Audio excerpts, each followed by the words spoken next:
Émission. Europe 1, 16h-18h. On marche sur la tête. Cyril Hanouna. On marche sur la tête sur Europe 1. Merci d'être avec nous. On est ensemble jusqu'à 18h. Juste après sera Laurence Ferrari sur CNews et Europe 1 avec Punchline.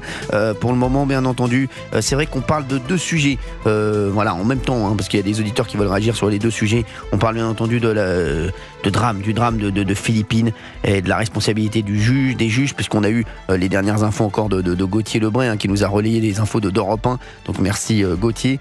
Et c'est vrai qu'il y a énormément d'auditeurs qui veulent réagir. Et il y a Serge Federbusch qui est avec nous, essayiste et ancien fonctionnaire et magistrat, et qui nous éclaire bien entendu sur tout ça. Et c'est vrai qu'il est plutôt d'accord avec nous pour le moment, Gauthier Lebray, depuis qu'il est là. Monsieur Federbusch ? Oui, absolument. Alors je voulais simplement dire une chose, si vous me le permettez, sur Lucie Castet, parce qu'on dit magnifique, si parce que alors justement, parce que Lucie Castet, on rappelle à nos auditeurs qui nous rejoignent sur Europe 1, Lucie Castet a quand même dit oui, il faut régulariser tous les sans-papiers. Même ceux qui ne travaillent pas. Exactement. Oui, voilà, si elle était magistrat, elle serait au syndicat de la magistrature. Enfin bon, elle coche vraiment dans toutes les cases. Mais je voudrais revenir sur finalement sa personnalité et ce qu'elle dit, parce que c'est extrêmement inquiétant de sortir une bourde pareille quand on était quand même candidat du nouveau Front Populaire à Matignon et qu'on a été mis en avant pendant pratiquement 4 à 5 semaines pour exercer la réalité du pouvoir en théorie, c'est-à-dire être Premier ministre de cohabitation. Ça aurait été une cohabitation avec Macron. Bon, j'ai écrit un petit article en tant que juriste et un petit peu connaisseur, je vais être un peu prétentieux de droit constitutionnel pour dire que les gens n'ont pas réalisé à quel point on a eu chaud dans cette opération de Mélenchon. Parce que si Lucie Castet arrivait à Matignon et que des ministres mélenchonistes avaient été nommés en particulier à l'intérieur, à la défense et à la diplomatie, d'accord, il ne faut pas croire qu'ils auraient joué le jeu. On a affaire à quelqu'un qui, Mélenchon, sait qu'il ne sera jamais élu président à la loyale et qu'il est, de toute façon, aujourd'hui trop vieux. Donc, ils auraient essayé de prendre le pouvoir par la force. Exactement. Et on dit quoi ? On dit, oui, mais c'est pas grave, il y aurait eu une censure. D'accord ? Mais les gens ne connaissent pas le droit constitutionnel. Le président ne peut pas faire tomber le gouvernement, le Premier ministre, même en cas de censure, c'est le Premier ministre qui présente sa démission. Et ils auraient pu invoquer ce qui s'est passé avec Gabriel Attal, c'est-à-dire on expédie les affaires courantes jusqu'à ce que vous nous offriez la preuve qu'il y a une majorité alternative. Et la majorité alternative, ça aurait été forcément s'appuyant sur le Rassemblement national. Et là, ils auraient dit, croyez bien que Mélenchon l'aurait fait, eh bien, c'est un gouvernement fasciste que vous nous proposez. Nous, on invoque le droit à la rébellion dans ce cas-là. Mettre Lucie Castet à Matignon, et quand on voit un peu l'andouille que c'est, soyons quand même assez clairs, on voit bien pourquoi elle avait été choisie. Eh bien, c'était extrêmement dangereux, parce que derrière, c'était Mélenchon qui tirait les ficelles, il les aurait tirées de manière beaucoup plus dangereuse que tout ce que les gens peuvent imaginer. C'était en vérité une espèce de coup de force qui se préparait. Donc, je crois qu'il faut être extrêmement vigilant dans la période qui s'ouvre en ce moment, sur les risques politiques qu'on court. 01 80 20 39 21, vous nous appelez, on va prendre Nathalie dans un instant, Chantal et Laurent. Mais Gilles Verdez, est-ce que vous entendez andouille, Lucie Castet ? Non, mais c'est délirant. Non, mais insultez-la pendant que vous y êtes. Vous êtes juge, vous avez andouille. Andouille, on est dans la diffamation ou dans l'injure, vous pouvez choisir. L'andouille, c'est un plat que des tas de Français adorent. Là, vous vous rendez compte de l'erreur que vous avez commise et vous rebroussez chemin. Il est trop tard, pas du tout. J'aurais dit andouillette, sinon, si j'avais voulu. Andouillette, non, mais arrêtez. Là, ça aurait été péjoratif. Mais l'andouille, c'est quand même une saucisse. Non, mais c'est une honte que j'entends français de souche, andouille pour Lucie Castet. Monsieur le juge. Il n'y a rien de plus français de souche que l'andouille, cher monsieur. C'est pas parce que vous êtes magistrat que vous avez tous les droits, vous savez. Vous êtes injusticiable comme un autre. J'estime que j'en ai moins que les autres. Très bien. Il a jamais dit ça, les autres, et que j'ai des obligations. Et si je vous traite d'andouille ? Écoutez, je vais me couper en rondelles. Je vais me couper en rondelles pour vous donner satisfaction. Merci Gilles Verdez, calmez-vous, et merci à Serge Federbusch d'être avec nous aujourd'hui sur Europe 1, ça fait du bien. Vous avez vu ? Ça fait du bien, oui. Je voudrais dire quelque chose aux auditeurs. Serge, il est arrivé dans le studio et j'ai commencé à discuter avec Gilles Verdez après, tout à l'heure, et il me dit ah oui, quand même, de ça, oui, vous parlez vraiment. Et je vois que Serge Federbusch se rend compte de ce que je vis tous les jours. Voilà, merci. Donc, voyez ou pas, voilà, Serge, à 16h, il adorait Gilles Verdez, à 17h35, il est au bout de sa vie. Voilà, si vous voulez que je vous dise. Il y a Nathalie. Vous de saucisson de quoi, vous vous serez moi de merguez, souvent. Nathalie est avec nous, merci Nathalie. Oui, bonjour à tous. Merci. Alors juste un petit mot par rapport au juge et l'affaire malheureuse de Philippines. Moi, je voudrais juste dire que l'OQTF, il est coupable et que la juge, la magistrate, elle est responsable. D'accord. Il y a débat. Il y a débat. Voilà, ce que dit, parce que c'est la loi il y a débat. plus qu'elle. Voilà, mais bon, on peut rien faire contre elle en fait. les parents de la pauvre Philippine. Elle peut pas attaquer quelqu'un. Enfin, elle a appliqué la loi, non, elle peut pas. Si, il y a, en fait, c'est jamais appliqué. Alors là, je suis désolé d'intervenir, mais c'est jamais appliqué. Mais il est possible de mettre en cause la responsabilité des magistrats. Et c'est en fait l'État qui se substitue. C'est-à-dire que l'État, d'une certaine manière, est assureur de ses agents, d'accord ? Et d'ailleurs, il leur doit la protection fonctionnelle, c'est-à-dire il paye les frais d'avocat s'ils sont attaqués. Mais si l'État est condamné pour une faute du service de la justice, il a la possibilité de se retourner contre l'agent, y compris le magistrat, qui a fait n'importe quoi. La seule petite difficulté, c'est que ça n'a jamais été fait. Alors moi, j'ai une info qui vient d'arriver, Nathalie. J'ai une info qui vient d'arriver, on est en direct à 17h37 sur Europe 1. J'ai une info qui vient d'arriver, une info du JDD, du Journal du Dimanche. Et là, Gilles Verlaise, je vous le dis, moi, on commence à en avoir assez. Meurtre de Philippines. Des militants d'extrême gauche accusés d'avoir arraché des affiches en hommage à la jeune fille. Ça vient d'arriver. On va vous expliquer toute cette affaire dans un instant sur Europe 1. Nathalie, est-ce que vous vous rendez compte, auditrice d'Europe 1 ? Ouais, non franchement, l'extrême gauche, là, et les filles, moi, j'en peux plus. Non, mais là, c'est n'importe quoi. Alors... Est-ce qu'on peut appeler ça un parti ? Bon, je parle pas de Gilles Verdez, je veux même pas lui parler parce que vous êtes comme moi. C'est pas possible. Ouais, voilà, moi, j'arrête avec lui. Voilà. Mais est-ce que c'est un parti, en fait ? Non, mais est-ce que vous vous rendez compte ? Même d'arracher les images, les photos des otages. Mais d'arracher des photos d'une gamine qui vient de se faire tuer, mais c'est juste horrible. C'est une catastrophe, mais vraiment je suis outré. Mais ils sont fous. On va en parler dans un instant sur Europe 1. Vous restez avec nous, Nathalie. Il y a Chantal qui arrive, il y a Laurent. Je veux que vous réagissiez là-dessus. 01 80 20 39 21. Parce que là, ça vient de tomber. C'est une information du JDD. Meurtre de Philippines. Des militants d'extrême gauche accusés d'avoir arraché des affiches en hommage à la jeune fille. Où on en est. Gilles Verdez continue à les soutenir. A tout de suite sur Europe 1. Arrête. Europe 1, 16h, 18h. On marche sur la tête. Cyril Hanouna. On marche sur la tête sur Europe 1, il est 17h40. Et si vous nous rejoignez sur Europe 1, meurtre de Philippines. Des militants d'extrême gauche accusés d'avoir arraché des affiches en hommage à la jeune fille. C'est une information du Journal du Dimanche.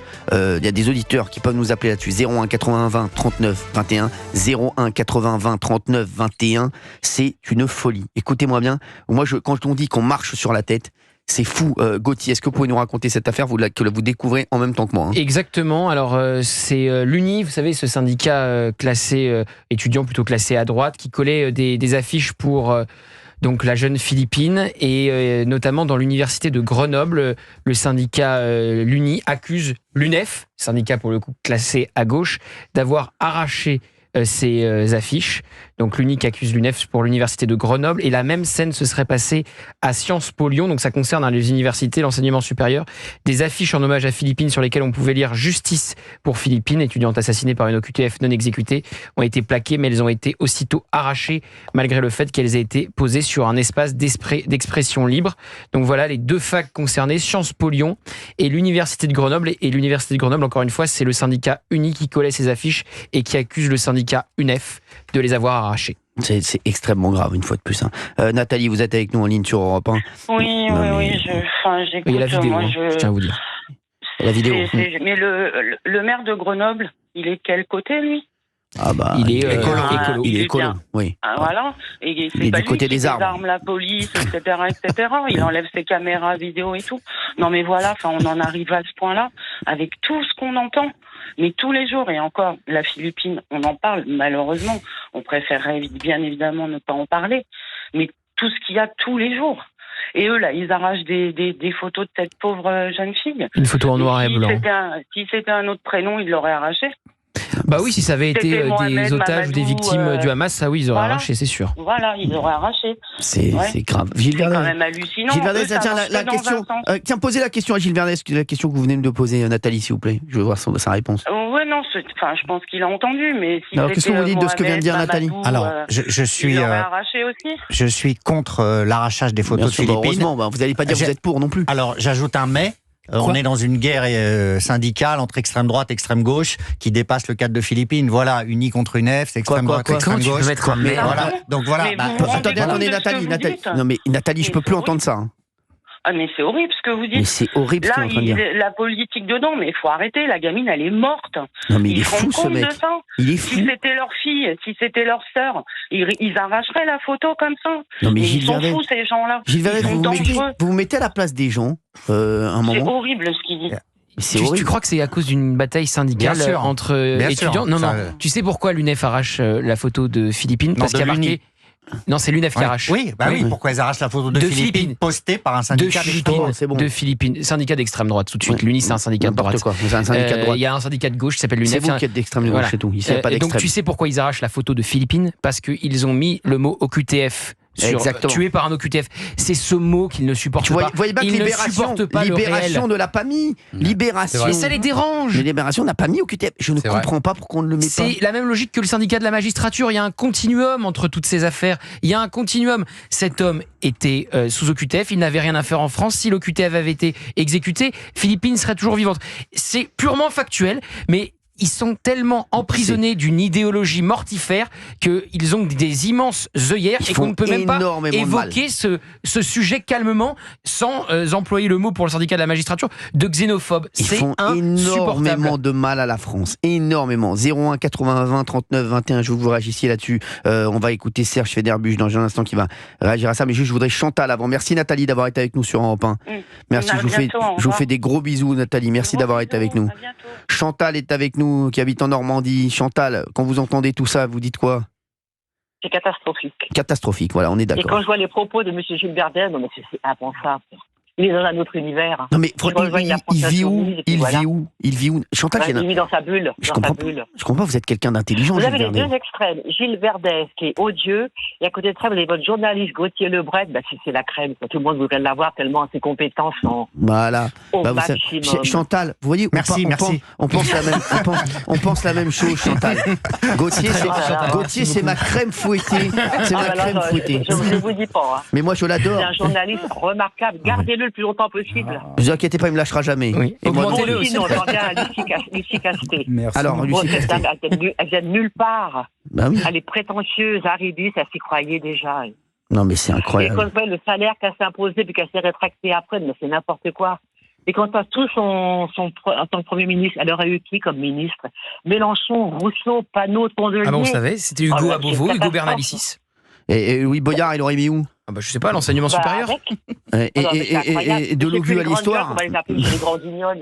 Bah, mais c'est incroyable. Franchement, et Non, mais Delogu, c'est il aurait mis à impensable. l'extérieur. À l'éducation nationale. À l'éducation nationale. Ouais, c'est ça. Oh Ouais. là, mais c'est une catastrophe. Hein.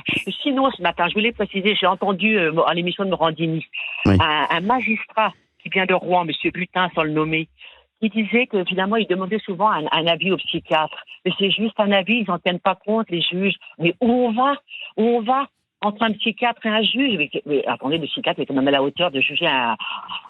C'est pas possible, quoi. Quand on entend ça, c'est impensable. Ah, mais non, mais Impensable. ce qu'on entend tous les jours, Chantal, Alors, c'est il incroyable. proposait un journaliste qui proposait aussi sur la même émission, au lieu de mettre un seul juge qui peut se tromper, qui a droit à l'erreur, en mettre trois. Vous savez ce qu'il répond, lui, le Oui. magistrat? Oui. Ben, faut les payer. Et la mort de la journée, et la mort de Philippine, ça n'a pas de prix, ça? Non, mais c'est fou. honteux ce qu'on C'était entend chez Jean-Marc sur les- Morandini ce matin sur CNews. Hein. Catastrophe. Rattraper tout ça, parce que franchement, il y a des gens qui disent n'importe quoi sur les... Ah, mais Chantal, on Et par essaie. contre, à côté de ça, le ministre de la Justice, on ne l'entend pas, hein.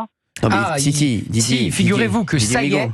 il a retrouvé la parole. Alors, il s'est fait convoquer aujourd'hui à Matignon Il est par avec Michel Barnier, avec Bruno Retailleau pour Bruno arrêter cette guerre intérieure justice et pour trouver des solutions surtout, parce que c'est ça qui nous intéresse pour que ça ne se reproduise pas. Et demain, il a choisi un média très ennemi pour faire sa première interview. Vraiment, il va être mis en difficulté. Il sera sur France Inter. Non, oh là, ah bah oui. Oh là là, Ah bah normal, bah, c'est normal, c'est bien sûr. normal. Évidemment. Il va pas aller faire une première Évidemment, interview. il va- Deuxième, sur la- il avait fait sur la scène. 20h de France 2, Oui. mais vous savez, il a fait sa déclaration lors de cette première visite que la justice n'était absolument pas laxiste et qu'il allait en informer Bruno Retailleau. Et donc demain, il sera sur France À Inter. mon avis, ils vont le secouer. Ils vont le secouer juste pour lui enlever la pluie qu'il va prendre avant d'arriver. C'est tout. Je les connais. Ah, ça, ils vont le secouer, c'est sûr. Ah bah, je les connais. Il va être où le matin, là, le matin? Le matin, la matinale oui, d'Inter. bah, très bien. Ah bah tiens, ah oui, ça c'est la crème de la crème. Ali Badou. Ah oui. Oui, c'est pas la même équipe c'est le le week-end. vendredi. Ah d'accord, je Il se pas. repose. Hein. Vous savez, je les écoute jamais. Alors, je peux vous dire, ça me donne des boutons. Merci. J'aime pas ça, j'y arrive pas. Chantal, merci d'avoir été Oui. avec nous sur Europe 1. Ah non, mais alors là, je tenais à le dire, parce que franchement... Hein, enfin, Gilles Verdez, il fait son buzz, puis il est content, quoi, toujours à l'opposé de tout le monde, mais voilà... Merci Chantal, et bonne soirée à vous. Qu'est-ce qu'il y a, Chantal, dites-nous? Mais c'est vrai, alors, je pose une question. Chantal, vous avez posé cette question. Gilles, je vous invite de poser cette question. Mais pourquoi vous n'allez pas sur des chaînes comme ça? Bah alors, si vous me virez, je ne sais pas où j'irai, mais tant que vous ne me virez pas, j'ai tellement plaisir et bonheur à travailler avec vous. Ça me fait plaisir. Bah moi, voilà. C'est pareil. Je peux pas répondre mieux. Il faut mettre au crédit de Gilles que c'est un homme qui aime la controverse et qui aime qu'on se fight ensemble. Non, mais on l'adore. Parce qu'il aime. Il est d'une liberté incroyable ici. Voilà, moi je dis ce que je veux. On l'adore. Donc, c'est ça qui vous est dites ce que génial. vous voulez. Mais le soir, c'est moi qui suis en dépression. Merci Chantal d'avoir été avec nous sur Europe 1. Voilà. Je vous fais d'énormes bisous, Chantal. Merci Cyril Hanouna, bravo pour vos émissions. Hein. Bah merci Chantal, ça me fait bien plaisir. Merci d'être là en tout cas. Je vous fais des gros bisous. Alice, gardez-le, il est trop bien. Bah oui, vous inquiétez pas, il bouge pas, il est avec moi. Là, je vous jure que ma mère s'appelle Florence. Non, je ne connais pas Chantal et je la remercie, je l'embrasse. Je vais vous dire, je ne suis pas son père. Et je pense la même chose que Chantal. Voilà, bravo. Oh mon bébé, quel bonheur de vous voir. J'adore le jeudi parce qu'on se voit du matin au soir le jeudi. Mais pour moi, c'est pas encore assez. Ah oui. Oui. Il y a d'autres possibilités encore. Non, mais c'est bon. L'avenir est long. Merci Chantal. Je vous embrasse aussi, Chantal. Attendez, j'aimerais qu'on prenne Laurent très vite et après on aura la conclusion de Serge. Il aura 1 minute pour conclure, Serge Federbusch. Mais juste Laurent qui est avec nous. Bonjour Laurent. Oui, bonjour. Merci d'être avec nous Laurent. Allô ? Vous nous appelez d'où Laurent ? Je vous appelle de Berlin en fait. De Berlin ? Berlin, ouais. Mais je connais très bien. J'étais. J'imagine. Bah bien sûr, j'avais ramené ma saucisse à Francfort. Oh non. Ça fait quelques kilomètres. J'aurais plutôt pensé au Bergheim, mais. Exactement. Je connais aussi. Vous savez, j'ai roulé ma bosse. Roland, dites-nous tout. En fait, c'est pour apporter un témoignage. Ah, très bien. J'étais agressé le 14 août 2000 à la Machette. Je travaillais dans une boutique du Marais et j'ai été agressé par un type qui n'avait pas le droit d'être sur le territoire. En fait, à la base, il visait ma gorge. J'ai eu le réflexe d'essayer de lui arracher l'arme. Il m'a sectionné 80% du bras, dont l'artère. Donc, je dois mon salut qu'à mon collègue qui m'a fait un garrot, aux pompiers qui sont venus aussi vite que possible, à la police qui a fait un travail remarquable.